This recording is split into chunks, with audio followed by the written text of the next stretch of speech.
अब सलमान सफदर साहब ने जो भी बात की कि कितने केसेस ये चला चुके हैं, हम हमारी फैमिली भी और इमरान खान भी सलमान सफदर को बहुत अप्रिशिएट करते हैं। इनको पता है कि कई सज़ाएं पहले लिखी गई हैं, लेकिन उसके बावजूद इन्होंने पूरा केस मुकम्मल तौर पे, हमारे लॉयर्स ने उसका रिकॉर्ड कभी नहीं कहीं जाएगा, रिकॉर्ड पे हैं।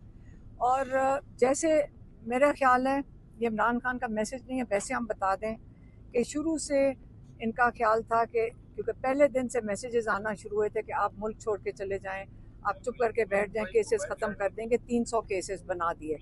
और कोई नॉर्मल आदमी होते हैं ना, तो उन्होंने कहना था, डर जाना था 300 केस देख के, और उन्होंने कहना मैं इसका सामना नहीं कर सकता, बेहतर है कोई डील कर लें।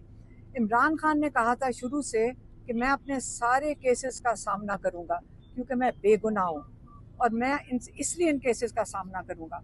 और हमारे लॉयर्स की टीम, सलमान सफदर साहब ने इसको लीड किया है। इन्होंने बड़ी फाइट की है, और केसेस जो हैं उनका ख्याल ही नहीं था कि यहाँ तक पहुँचेंगे, क्योंकि जैसे ही वो पहुँचना शुरू है उनकी आखिर आना शुरू होती है।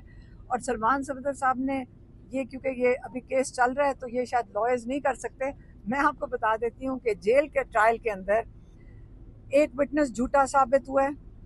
दूसरे जो 2 विटनेस थे, ब्रिगेडियर अहमद और कर्नल रेहान, उन्होंने जो डॉक्यूमेंटेशन है कि ये हार घर नहीं गया, ये जमा कराया गया है, उसकी उन्होंने खुद तस्दीक की है कि ये जो डॉक्यूमेंटेशन है जो सिग्नेचर्स के साथ है, उन्होंने तस्दीक की है कि ये बिल्कुल सही हैं।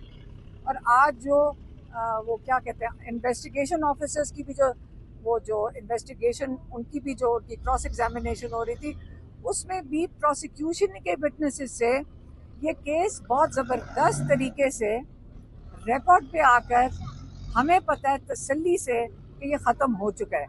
लेकिन क्योंकि इमरान खान कहते हैं, यहाँ पे इमरान खान ने, आगे मैं इमरान खान का मैसेज देती हूँ, इमरान खान ने कहा कि इन्होंने सज़ाएं पहले ही लिखी हुई हैं।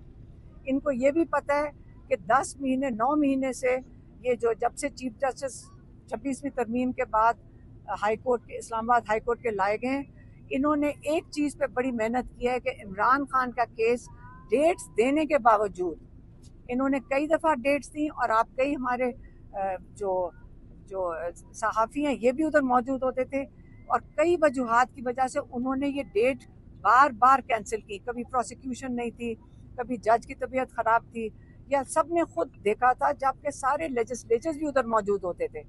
तो अब अल्लाह का शुक्र है कि 25 तारीख को जो कल बढ़ती है, कल को डेट अलकादिर की हाई कोर्ट में लगी हुई है।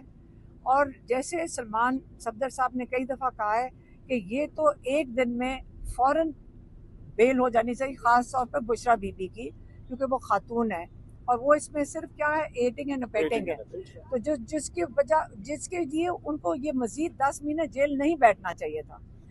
तो ये तो हमें सबको पता है कि पहले अलकादिर में, पहले तोशा खाना 2 में सज़ा होगी, फिर जाके अलकादिर में बेल मिलेगी। तो ये तो आप सारों को पता है, आप इसकी स्क्रिप्ट इसी तरह ही चलेगी, ये देख लेना। ये तो हो गया केस। अगला जो पैगाम है वो इमरान खान ने, और आज बहुत दुखी थे और बड़े दुख का इजहार किया है, जो तीरा में बच्चे और ख़वातीन की शहादत हुई है वहाँ पे, और उन्होंने कई दफ़ा आके इस चीज़ पे बात की, और उन्होंने ये कहा कि मैं 1 साल से इस चीज़ के ऊपर ज़ोर दे रहा हूँ, बारी बारी पैगाम भिजवा रहा हूँ कि देखें यहाँ ऑपरेशन ना करें, यहाँ पे कोलैटरल डैमेज होगा, और कोलैटरल डैमेज के नतीजे में जो जो नफ़रतें पैदा होती हैं, और जब नफ़रतें पैदा होंगी तो जो दहशतगर्दी है उसको तूल मिलेगी। तो आपने, इसलिए मैं 1 साल से कह रहा था, और उसका नतीजा ये हुआ है कि इन्होंने केपी हुकूमत को ट्रैप कर दिया है। और अगली चीज़ उन्होंने ये कही कि देखें कि जब मैं कह रहा हूँ कि दहशतगर्दी बढ़ेगी कोलैटरल डैमेज से, तो उन्होंने अफ़गानिस्तान का हवाला दिया। उन्होंने कहा जब हमारी हुकूमत थी तो जो प्रेसिडेंट गनी था, उनके जब एम्बेसडर हमारे पास आए उनकी हुकूमत में, उन्होंने आके बताया कि जो हमारी दहशतगर्दी बढ़ी तब है जब बेगुनाह लोग इन ऑपरेशंस में, जब वहाँ पे अफगानिस्तान में होते हैं, तो जब बेगुनाह लोग मारे जाते हैं, शहीद होते हैं, तो उससे दहशतगर्दी बढ़ी है। और इसी तरह उन्होंने कहा कि जब करज़ई की हुकूमत थी, उसने अमरीकनों को कहा कि जब आप ऑपरेशन करते हैं यहाँ पे हमारे अंदर, तो 90% जो तालिबान के साथ लोग जहाँ गए हैं वो अपने गुस्से का इज़हार करते हुए, क्योंकि वहाँ नफ़रतें बढ़ी हैं, क्योंकि बेगुनाह लोग मारे जाते हैं। इमरान खान ने कहा कि देखें, आसिम मुनीर को कहा कि देखें, जैसे ही आप आए थे आपने सबसे पहले आपने इनके अफ़गानिस्तान के ख़िलाफ़ स्टेटमेंट्स दे दी, धमकियां दी। उसके बाद आपने वहाँ पे जो लोग पाकिस्तान में अफ़गानिस्तान के लोग थे उनको आपने बड़े जल्दी में और बड़े अच्छे तरीके से नहीं, धक्के दे के तकरीबन आपने पाकिस्तान से निकाल दिया। उसके बाद 2 ड्रोन हमले किए। कहते कि आपने जब हमारी हुकूमत थी, जब हम प्राइम मिनिस्टर थे, तो हमने यहाँ इस किस्म का कोई ऑपरेशन होने नहीं दिया था। हमारी कोशिश थी कि यहाँ पे अमन आए। अफ़गानिस्तान हमारे साथ बरादरान मुल्क था, हमने उनके साथ भी बात की और हमने यहाँ पे अमन लेकर आए, ताकि हमने यहाँ पे इसको बड़ा मुश्किल से, बड़ा वक्त के बाद यहाँ पे अमन लेकर आए थे। अब ये जो सिचुएशन अब बन गई है, जबकि यहाँ पे आप ऑपरेशन से आपने 2 मकासद उन्होंने कहा आसिम मुनीर अचीव करना चाहते थे। एक ये था कि बाहर के मुल्कों को कहें कि आप मुजाहिद हैं जो दहशतगर्दी ख़त्म करेंगे, और दूसरा जो मकसद था कि केपी की हुकूमत को, जो पीटीआई की हुकूमत है, उसको डिस्टेबलाइज किया जाए, उसकी गवर्नेंस को कमज़ोर किया जाए। और ये 2 मकासद हैं, दो मकासद आपने इस ऑपरेशन से, इन मकसद, इस वजह से आपने ये ऑपरेशन जो शुरू किए हैं, इसका ये मकसद था। अब केपी हुकूमत तो ट्रैप हो गई है, लेकिन यहाँ पे हमें दहशतगर्दी रोकनी है, इमरान खान ने कहा। और इसलिए उन्होंने आसिम मुनीर को कहा कि देखें, आप सारे मुल्कों में, फ़र्क मुल्कों में इस वक्त ट्रैवल करते हैं, आपको असल में सबसे पहले जब आप आए इक़्तिदार में, आपको जाना चाहिए था अफ़गानिस्तान। इनके साथ हमारा 2500 किलोमीटर का बॉर्डर है।